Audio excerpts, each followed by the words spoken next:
my name is Ham Ahimbisibwe. I'm born from the village of Kabingo in Nyarubungo ward in Mbarara City South Division, Mbarara City.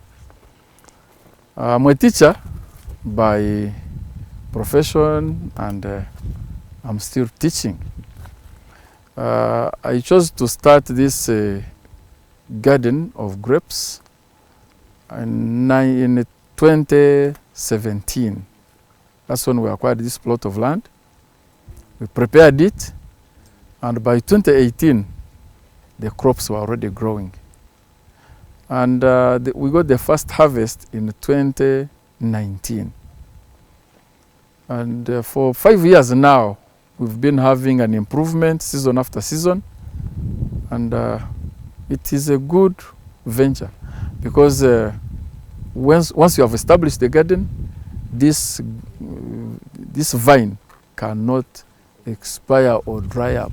It keeps on growing and increasing production, even if it stays for 100 years. Some vines are known to have been growing even for 200 years. These grapes are like a gift to some of these places that look abandoned and otherwise unproductive because it's not easy to grow other crops here. But more importantly, we were taught about grapes growing by a certain man who had done it for some time called Mr. Saras Kamanyiro. And we discovered that once you have grown grapes, the crops can stay for many, many years and you keep harvesting every season. So we found that it could be a lifelong engagement, an activity that would help us get money to supplement our income on job. And in any case, it would stay forever. And when you look at the permanent nature of the crops and the project, then we feel it is worth going into. And in any case, once we have market, you find that you can really earn sufficient money to supplement our family income. And so far, it's not doing badly. And in any case, every year, it will keep increasing the production. So we expect much more income from this project. So it is very exciting. And even when it's the dry season, it doesn't task us like other crops. It does not really suffer from the dry season. It will always keep fresh. You can see the fruits are growing, and even if it's dry, even if there is no water, at least it's a crop that is drought resistant, and that is something interesting about it also. When you observe closely the stem, you find it has a very thick dry coating, which prevents it from losing water. And the roots of this crop go deep into the rocks, and they extract water to sustain it.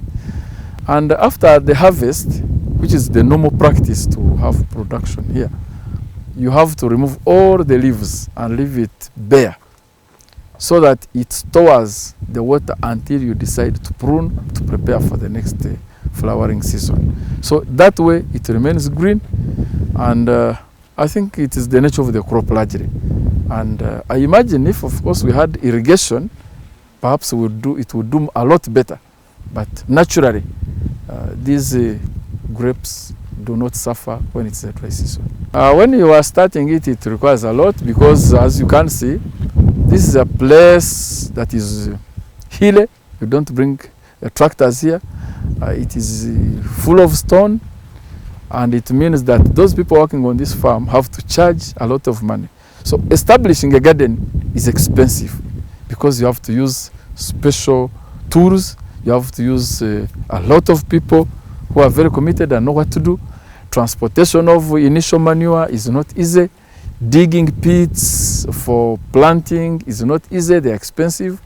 But the good thing is that once you have established the garden and the crops are growing, you will not have much more to put in apart from spraying and pruning and caring for them.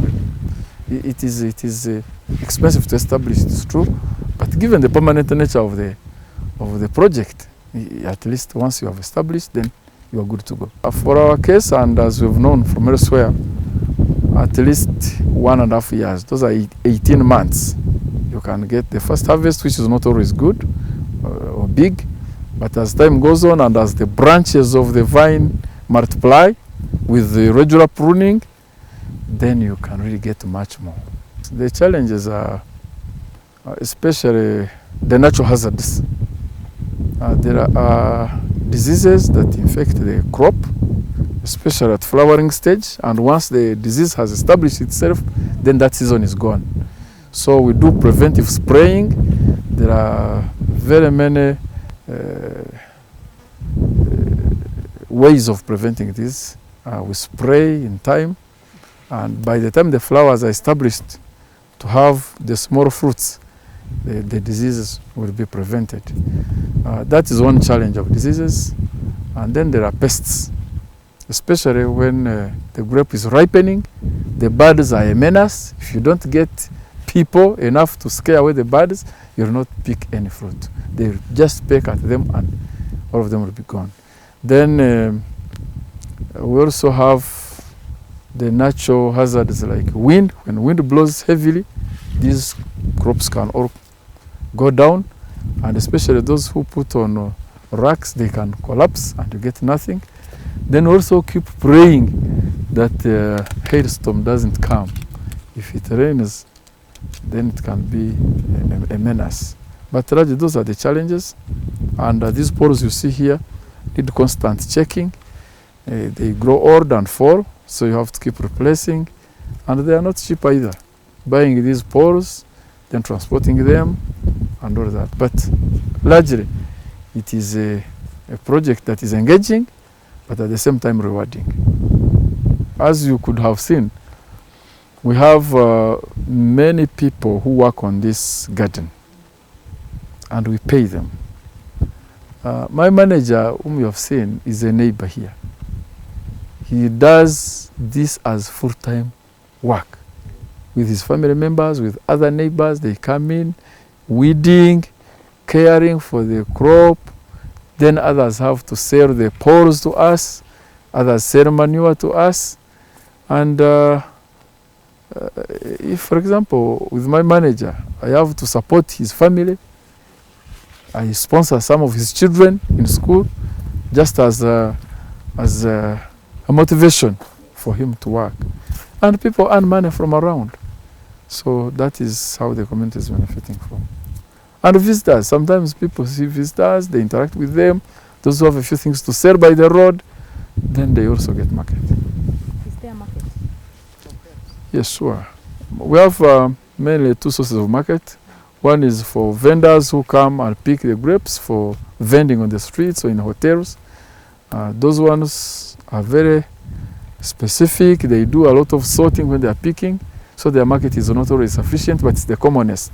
They come and buy a kilo at 2,500 at least.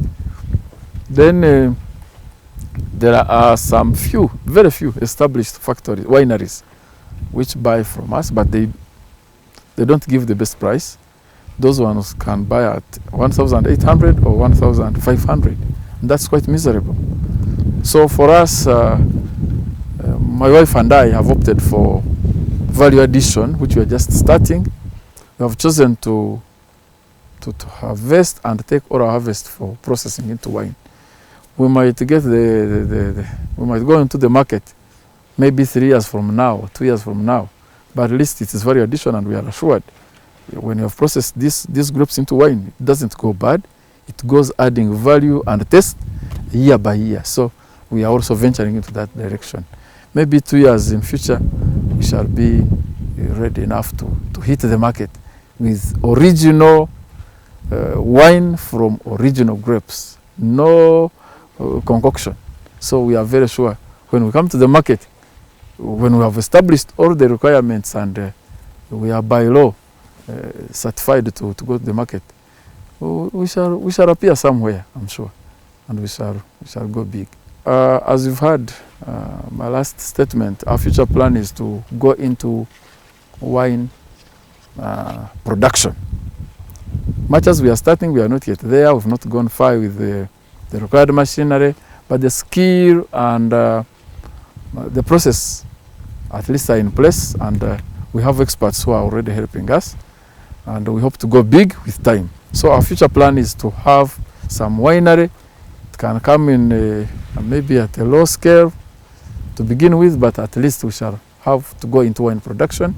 Secondly, we are looking at expanding our vineyard to make it so big to sustain our wine production, because as you can see, you can't go everywhere picking every grape from anywhere, because some are not to the standard, and that can lower the quality of the wine.